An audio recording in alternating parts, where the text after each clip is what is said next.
Bismillahirrahmanirrahim. Assalamualaikum warahmatullahi wabarakatuh. Sahabat yang beriman dimanapun berada, semoga kita selalu dalam lindungan Allah Subhanahu wa Ta'ala. Kembali lagi di channel Muhtar Aditya Pratama, di mana pada kesempatan yang mulia ini saya akan membahas tuntas tentang kedatangan Imam Mahdi yang dinanti-nanti. Bismillahirrahmanirrahim. Allahumma salli ala Sayyidina Muhammad wa ala ali Sayyidina Muhammad. Segala puji bagi Allah Subhanahu wa Ta'ala, Rabb semesta alam.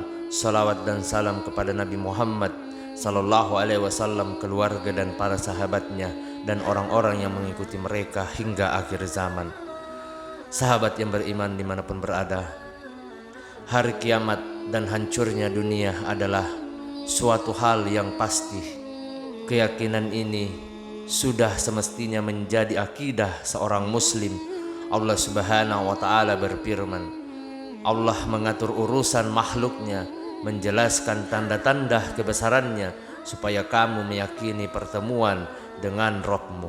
Quran Ar-Ra'd ayat 2. Sahabat yang beriman dimanapun berada, namun menyongsong hari kiamat tersebut muncul peristiwa-peristiwa besar yang disebut dengan asyaratu sa'ah atau tanda-tanda hari kiamat.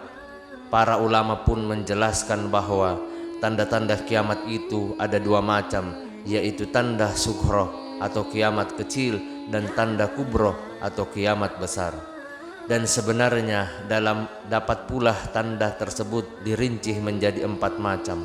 Yang pertama, tanda sughra yang pernah terjadi dan telah berakhir. Contohnya adalah diutusnya Nabi Sallallahu Alaihi Wasallam dan terbelahnya bulan. Sahabat yang beriman dimanapun berada, semoga kita selalu dalam lindungan Allah Subhanahu wa Ta'ala. Kemudian pertanda yang kedua, yaitu tanda sughra yang terus menerus terjadi dan berulang. Contohnya adalah menyerahkan amanah kepada orang yang bukan ahlinya, muncul para pendusta yang mengaku sebagai nabi, muncul wanita-wanita yang berpakaian namun hakikatnya telanjang dan merebaknya berzinaan. Yang ketiga, tanda sughra yang belum terjadi, contohnya adalah tanah Arab akan menjadi subur dan penuh pengairan. Kemudian tanda yang keempat, yaitu tanda kubro, artinya bila tanda-tanda ini muncul maka kiamat sebentar lagi akan tiba. Di antara tanda tersebut adalah munculnya Imam Al-Mahdi, Dajjal, turunnya Nabi Isa alaihissalam ke dunia, dan keluarnya Ya'juj dan Ma'juj. Mungkin ada yang menanyakan, mengapa kita harus mengetahui dan mengenal tanda-tanda hari kiamat? Sahabat yang beriman dimanapun berada, ingat, mengenal bukanlah hanya untuk menambah wacana, namun ada beberapa alasan kita mesti mengenalnya. Mengenal tanda-tanda kiamat merupakan bagian dari beriman kepada Allah Subhanahu dan Rasulnya.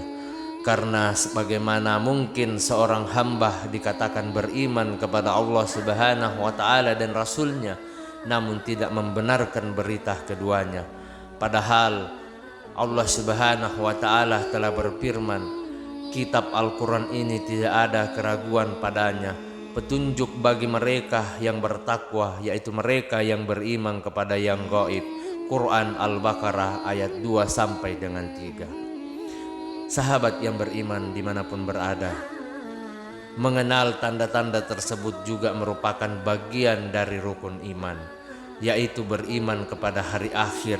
Nabi Sallallahu Alaihi Wasallam menjelaskan mengenai definisi iman adalah engkau yang beriman pada Allah dan pada malaikatnya, pada kitab-kitabnya, pada para rasul-rasulnya, pada hari akhir, dan engkau beriman pada takdir yang baik dan yang buruk. Sahabat yang beriman dimanapun berada, semakin mengenal tanda-tanda tersebut akan semakin memperkokoh keimanan seseorang pada hari kiamat. Selanjutnya kita akan melihat beberapa penjelasan mengenai tanda-tanda kiamat kubro. Karena tanda-tanda ini yang biasa diperselisihkan oleh ahlus sunnah dan aliran yang menyimpang. kita akan mengkaji empat peristiwa besar, yaitu kedatangan Imam Mahdi, turunnya Nabi Isa alaihissalam, keluarnya Dajjal, dan keluarnya Ya'juj dan Ma'juj. Semoga Allah Subhanahu wa Ta'ala melindungi kita semua dan memberikan kemudahan dari segala ujian kita. Sahabat yang beriman dimanapun berada, semoga kita selalu dalam lindungan Allah Subhanahu wa Ta'ala. Makna Mahdi. Mahdi berarti orang yang diberi petunjuk, dan dalam bahasa Arab Mahdi masuk dalam kategori izim maqbul. Makna ini sebagaimana terdapat dalam hadis Al-Irbad bin Sariyah dan sunnah para khulafah Rasyidin yang mendapat petunjuk dalam beramal, Mahdiin yang mendapat petunjuk ilmu. Ibnu Atsir mengatakan, yang dimaksud Al-Mahdi dalam hadis ini adalah orang yang diberi petunjuk pada kebenaran. Mahdi akan datang menjadi nama orang bahkan sudah seringkali digunakan seperti itu. Begitu pula Al-Mahdi juga bermakna orang yang dikabarkan oleh Rasulullah sallallahu alaihi wasallam dan akan muncul di akhir zaman. Juga Mahdi bisa dimaksudkan dengan Abu Bakar, Umar, Utsman, dan Ali radhiyallahu anhu. Bahkan Mahdi juga bisa bermakna lebih luas, yaitu siapa saja yang mengikuti jalan hidup mereka dalam beragama. Namun saudara-saudariku, yang dimaksud dengan Mahdi dalam pembahasan kali ini adalah Imam Mahdi yang telah dikabarkan oleh Rasulullah sallallahu alaihi wasallam yang akan datang di akhir zaman. Dia akan menguatkan agama ini dan menyebarkan keadilan. Kaum muslimin dan kerajaan Islam akan berada di bawah kekuasaannya. Imam Mahdi berasal dari keturunan Nabi Muhammad sallallahu alaihi wasallam. Dia hidup di zaman Nabi Isa alaihissalam, turun dan di masa keluarnya Dajjal. Sahabat yang beriman dimanapun berada, beberapa pendapat mengenai siapakah Imam Mahdi. Ibnu Qayyim rahimakumullah mengatakan, hadis-hadis yang membicarakan tentang Imam Mahdi ada 4 macam. Ada yang sahih, ada yang hasan, ada yang gharib, dan ada pula yang maudhuh atau palsu. Dari sini manusia berselisih pendapat siapakah Imam Mahdi yang sebenarnya. Pendapat pertama yang mengatakan bahwa Imam Mahdi adalah Al-Masih Isa bin Maryam, itulah Imam Mahdi yang sebenarnya. Menurut mereka beralasan dengan hadis dari Muhammad bin Khalid al-Jundi. Namun hadis tersebut adalah hadis yang tidak sahih. Seandainya pun sahih, itu bukanlah dalil untuk mengatakan bahwa Imam Mahdi adalah Nabi Isa alaihissalam. Karena Nabi Isa itu tentu saja lebih pantas disebut Mahdi.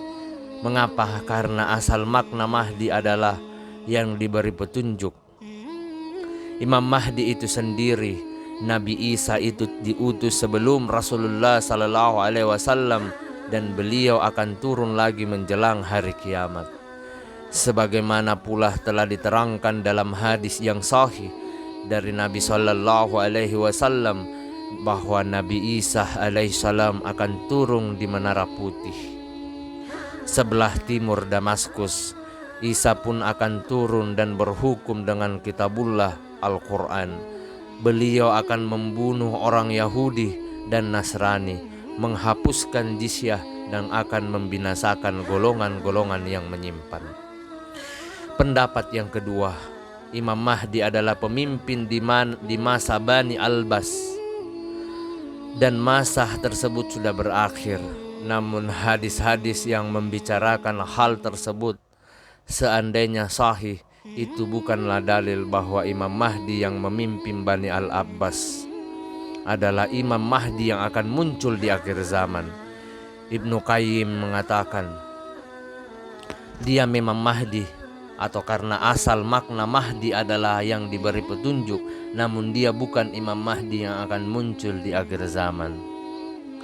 Sebagaimana Umar bin Abdul Aziz adalah Mahdi yang diberi petunjuk, dan sebenarnya beliau lebih pantas disebut Mahdi daripada penguasa Bani Al-Abbas. Sahabat yang beriman dimanapun berada, pendapat yang ketiga, Imam Mahdi adalah seseorang yang berasal dari keturunan Nabi SAW, keturunan Al-Hasan bin Ali. Dia akan datang di akhir zaman, di saat zaman penuh dengan kesoliman. Lalu Imam Mahdi datang dengan membawa keadilan. Inilah Imam Mahdi yang dimaksudkan dalam banyak hadis. Adapun hadis-hadis yang membicarakan mengenai Imam Mahdi, sebagian sanadnya ada yang doif dan gorif. Namun hadis-hadis tersebut saling menguatkan satu dan lainnya. Inilah yang menjadi pendapat ahlu sunnah, dan inilah pendapat yang benar. Ibnu Qayyim kemudian menjelaskan. Adapun Rafidah atau Syiah Al-Mamiyah, mereka memiliki pendapat yang keempat. Mereka berpendapat bahwa Imam Mahdi adalah Muhammad bin Hasan Al-Askari Al-Muntazah yang dinanti-nanti. Dia merupakan keturunan Al-Husain bin Ali, bukan dari keturunan Al-Hasan bin Ali. Sebagaimana yang diyakini ahlu sunnah, dia akan hadir di berbagai negeri tetapi tidak kesat mata. Dia akan mewariskan tongkat dan menutup padang Sahara. Dia akan masuk Sidra Samira semasa kanak-kanak sejak lebih dari 500 tahun. Kemudian tidak ada satupun melihatnya setelah itu, dan tidak pernah diketahui berita begitu pula jejaknya. Namun setiap hari orang-orang Rafidah selalu menanti dengan tunggangan kuda di pintu Sidrat. Mereka sering berteriak agar Imam Mahdi tersebut dapat keluar menemui mereka. Mereka memanggil, "Wahai tuang kami, keluarlah." Namun mereka pun pulang dengan tangan hampa, tidak mendapatkan apa-apa. Usaha mereka yang begitu giat hanya sia-sia belaka. Sahabat yang beriman dimanapun berada, semoga kita selalu dalam lindungan Allah Subhanahu wa ta'ala. Nama Imam Mahdi adalah Muhammad, sedangkan nama ayahnya adalah Abdullah.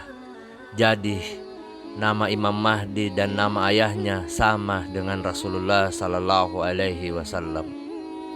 Rasulullah sallallahu alaihi wasallam bersabda, "Dunia ini tidak akan sirna hingga seorang pria dari keluargaku yang namanya sama dengan namaku, yaitu Muhammad, menguasai Arab." Maksud bahwa orang tersebut akan menguasai Arab adalah ia akan menguasai non-Arab juga. At-Tirmidzi mengatakan dalam hadis di atas tidak disebutkan non-Arab, namun mereka tetap termasuk dalam hadis tersebut. Jika dikatakan menguasai Arab, maka itu berarti juga menguasai non-Arab, karena Arab dan non-Arab adalah satu kata dan satu tangan. Begitu pula Nabi SAW mengatakan mengenai Imam Mahdi, "Dia berasal dari keluargaku, namanya yaitu Muhammad, sama dengan namaku. Nama ayahnya yaitu Abdullah, nama sama dengan nama ayahku." Imam Mahdi berasal dari keturunan Fatimah, putri Nabi SAW. Nabi SAW bersabda, "Imam Mahdi adalah dari keluargaku dan keturunan Fatimah." Hadis-hadis di atas menunjukkan bahwa Imam Mahdi berasal dari keturunan Nabi SAW, yaitu dari jalur Fatimah. Inilah pendapat yang tepat. Oleh karena itu, nama Imam Mahdi sebagaimana yang dikatakan oleh Ibnu Katsir adalah Muhammad bin Abdullah, Al-Alawi atau keturunan Ali bin Abu Thalib, Al-Fatimi atau keturunan Fatimah binti Muhammad, Al-Hasani atau keturunan Hasan bin Ali. Sahabat yang beriman dimanapun berada, semoga kita selalu dalam lindungan Allah Subhanahu wa ta'ala. Waktu munculnya Imam Mahdi Rasulullah Sallallahu Alaihi Wasallam bersabda, dunia tidak akan lenyap atau tidak akan sirna hingga seseorang dari keluargaku menguasai bangsa Arab, namanya sama dengan namaku. Ibnu Katsir juga mengatakan, Imam Mahdi akan muncul di akhir zaman. Saya mengira bahwa munculnya Imam Mahdi adalah sebelum turunnya Nabi Isa alaihissalam, sebagaimana ditunjukkan oleh hadis-hadis yang menyebutkan hal ini.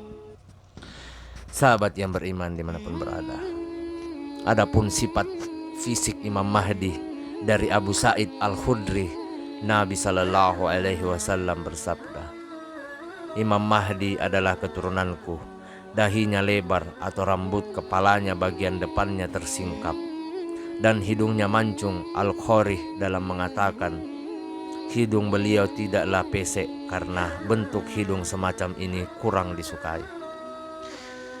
Di masa Imam Mahdi akan tersebar kemakmuran dan keadilan. Di masa Imam Mahdi akan penuh dengan keadilan dan kemakmuran, berbeda dengan di masa-masa sebelumnya. Di zaman beliau harta begitu melimpah, banyak ditumbuhi tanaman dan semakin banyak hewan ternak. Dari Abu Sa'id Al-Khudri, Rasulullah Sallallahu Alaihi Wasallam bersabda, Imam Mahdi berasal dari keturunanku. Beliau memiliki dahi yang lebar dan hidung yang mancung. Di masanya akan tersebar keadilan di muka bumi, sebagaimana sebelumnya penuh dengan kezaliman dan kelalaian. Beliau akan berkuasa selama 7 tahun. Dari Abu Sa'id Al-Khudri, Rasulullah Sallallahu Alaihi Wasallam pernah bersabda, akan ada pada umatku Al-Mahdi jika masanya pendek atau dia memerintah selama 7 tahun, jika tidak maka 9 tahun. Pada masa itu umatku akan mendapatkan kenikmatan yang belum pernah mereka rasakan sebelumnya. Mereka akan memperoleh banyak makanan dan mereka tidak akan menyimpannya. Pada saat itu harta begitu melimpah. Ada seseorang yang mengatakan, wahai Imam Mahdi, berilah aku sesuatu. Lalu beliau mengatakan, ambillah. Dalam riwayat Tirmizi juga dikatakan, datanglah seseorang kepada Imam Mahdi, lalu ia berkata, wahai Imam Mahdi, berikanlah aku sesuatu, berikanlah sesuatu. Lalu Nabi berkata, Imam Mahdi pun menuangkan sesuatu di pakaiannya yang ia tidak sanggup memikulnya. Dalam riwayat Al-Hakim juga dikatakan, Imam Mahdi akan keluar di akhir umatku, atau pada masanya. Allah Subhanahu wa Ta'ala akan menurunkan hujan, akan menumbuhkan tanaman di muka bumi. Harta akan dibagi secara merata, binatang ternak akan semakin banyak. Begitu juga umat akan bertambah besar. Imam Mahdi hidup selama 7 atau 8 tahun. Sahabat yang beriman dimanapun berada, masa kekuasaan Imam Mahdi disebutkan dalam riwayat Tirmizi. Imam Mahdi akan muncul di tengah-tengah umatku dan ia akan berkuasa selama 5 atau 7 tahun, atau bisa jadi 9 tahun. Ada keraguan dari Sa'id, salah seseorang periwayat hadis ini.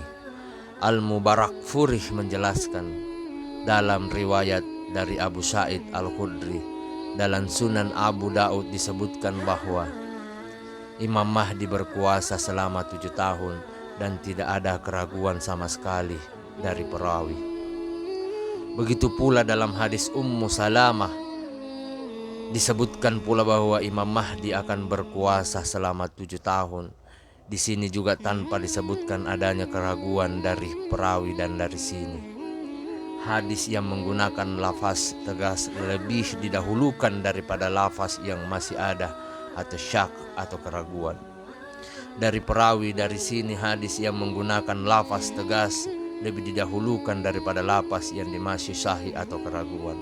Penjelasan beliau menunjukkan bahwa yang lebih tepat jika kita katakan Imam Mahdi berkuasa selama 7 tahun. Wallahu alam. sahabat yang beriman dimanapun berada. Semoga kita selalu dalam lindungan Allah Subhanahu wa Ta'ala. Di mana Imam Mahdi akan muncul? Tidak ada sama sekali riwayat yang sahih yang menunjukkan di manakah tempat munculnya Imam Mahdi atau waktu kapan keluarnya Imam Mahdi. Akan tetapi, para ulama menjelaskan hal itu dari kesimpulan beberapa riwayat, namun tidak ditegaskan pasti di mana dan kapan munculnya. Imam Mahdi akan muncul dari arah timur, yaitu timur Jazirah Araf, sebagaimana hal ini diisyaratkan dalam riwayat Ibnu Majah. Ibnu Katsir mengatakan Imam Mahdi akan muncul dari arah timur dan bukan dari Sidrab Samirah, sebagaimana disangkakan oleh Syiah atau Rafidah. Mereka menunggu sampai sekarang. Padahal persangkaan orang Rafidah itu hanyalah igauan semata, pemikiran yang sangat lemah dan pemahaman yang dimasukkan oleh syaitan. Sanggakan mereka tidak ada landasan sama sekali dari Al-Quran maupun As-Sunnah, serta apa yang mereka sangkakan sangat tidak logis dan tidak sesuai dengan akal yang sehat. Sahabat yang beriman dimanapun berada, semoga kita selalu dalam lindungan Allah Subhanahu wa Ta'ala. Nabi Isa alaihissalam akan sholat di belakang Imam Mahdi. Ketika Nabi Isa alaihissalam turun kembali di akhir zaman, beliau akan sholat di belakang Imam Mahdi, yaitu menjadi makmun di belakangnya. Dari Jabir bin Abdillah, Nabi SAW bersabda, "Sekelompok dari umatku ada yang akan terus membela kebenaran hingga hari kiamat. Menjelang hari kiamat, turunlah Isa bin Maryam." Kemudian pemimpin umat Islam saat itu berkata, "Wahai Nabi Isa alaihissalam, pimpinlah sholat bersama kami." Nabi Isa pun menjawab, "Tidak, sesungguhnya sudah ada di antara kalian yang pantas menjadi imam atau pemimpin. Sungguh Allah telah memuliakan umat ini." Sahabat yang beriman dimanapun berada, dalam hadis yang muttafaqun alaih, disepakati Bukhari dan Muslim, Rasulullah SAW bersabda, "Bagaimana kalian jika Isa bin Maryam turun di tengah-tengah kalian dan imam kalian dari kalangan kalian sendiri?" Abu Dzar Al-Khori dari Al-Jauzaki, dari sebagian ulama masa salim mengatakan bahwa makna imamukum atau minkum, imam kalian adalah dari kalian sendiri, yaitu iman tersebut berhukum dengan Al-Quran dan bukan dengan Injil. Ibnu At-Timmin mengatakan makna imam mungkun miknuim kalian adalah dari kalian sendiri, yaitu bahwa syariat Nabi Muhammad itu akan terus dipakai hingga hari kiamat.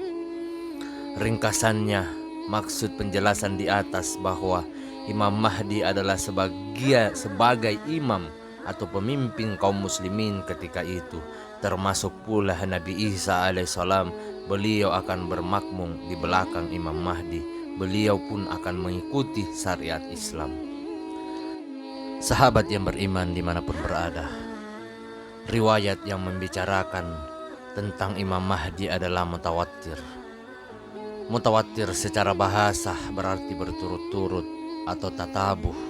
Secara istilah, hadis mutawatir adalah hadis yang diriwayatkan dari jalan yang sangat banyak, sehingga mustahil untuk bersepakat dalam kedustaan karena mengingat banyaknya jumlahnya dan kesolihannya serta perbedaan tempat tinggal. Hadis mutawatir ada dua macam, yaitu mutawatir lafzi dan mutawatir maknawi. Mutawatir lafzi adalah hadis yang jumlah periwayatannya amat banyak dan semuanya menggunakan lafaz yang sama atau hampir sama. Sedangkan mutawatir atau maknawi adalah hadis yang membicarakan suatu masalah dengan berbagai macam redaksi, namun menunjukkan pada satu pembicaraan. Hadis yang membicarakan mengenai kemunculan Imam Mahdi adalah hadis mutawatir maknawi. Artinya hadis tersebut membicarakan mengenai Imam Mahdi dengan berbagai macam redaksi. Yang dimaksudkan sama, yaitu membicarakan kemunculan Imam Mahdi. Ini menunjukkan bahwa kemunculan mustahil itu untuk dikatakan dusta. Al-Hafiz Abu Hazan Al-Abari mengatakan berita yang membicarakan munculnya Imam Mahdi adalah hadis yang mutawatir. Dan amat banyak riwayat yang berasal dari Nabi SAW yang membicarakan mengenai kemunculannya. Syekhul Islam Ibnu Taimiyah mengatakan, hadis-hadis yang membicarakan mengenai kemunculan Imam Mahdi adalah hadis yang sahih, sebagaimana diriwayatkan oleh Abu Daud, At-Tirmizi, Ahmad dan selainnya. Dari hadis Ibnu Mas'ud atau yang lainnya, Asy-Syaukani mengatakan, hadis-hadis yang membicarakan mengenai kemunculan Imam Mahdi yang dinanti ada 50 hadis. Di antara hadis tersebut ada yang sahih, hasan dan dhaif. Hadis yang membicarakan Imam Mahdi dipastikan adalah amat banyak, bahkan perkataan para sahabat ini dapat dihukumi sebagai hadis marfu, yaitu perkataan Nabi, karena tidak mungkin ada ruang ijtihad dari mereka dalam masalah ini. Sahabat yang beriman dimanapun berada, semoga kita selalu dalam lindungan Allah Subhanahu wa Ta'ala.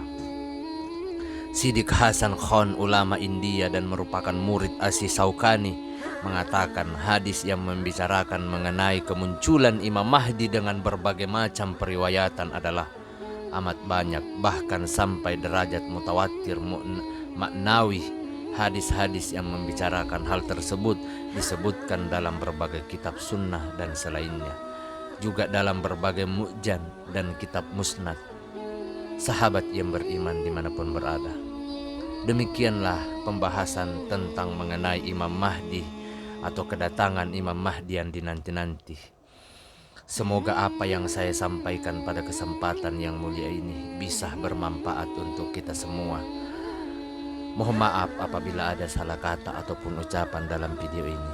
Perlu kita ketahui bahwa kebaikan itu datang dari Allah Subhanahu wa Ta'ala. Kesalahan serta keburukan itu datang dari saya pribadi selaku manusia biasa yang tidak pernah luput akan kesalahan. Akhir kata, subhanakallahumma bihamdika asyhadu an la ilaha illa anta astaghfiruka wa atubu ilaik. Wassalamualaikum warahmatullahi wabarakatuh.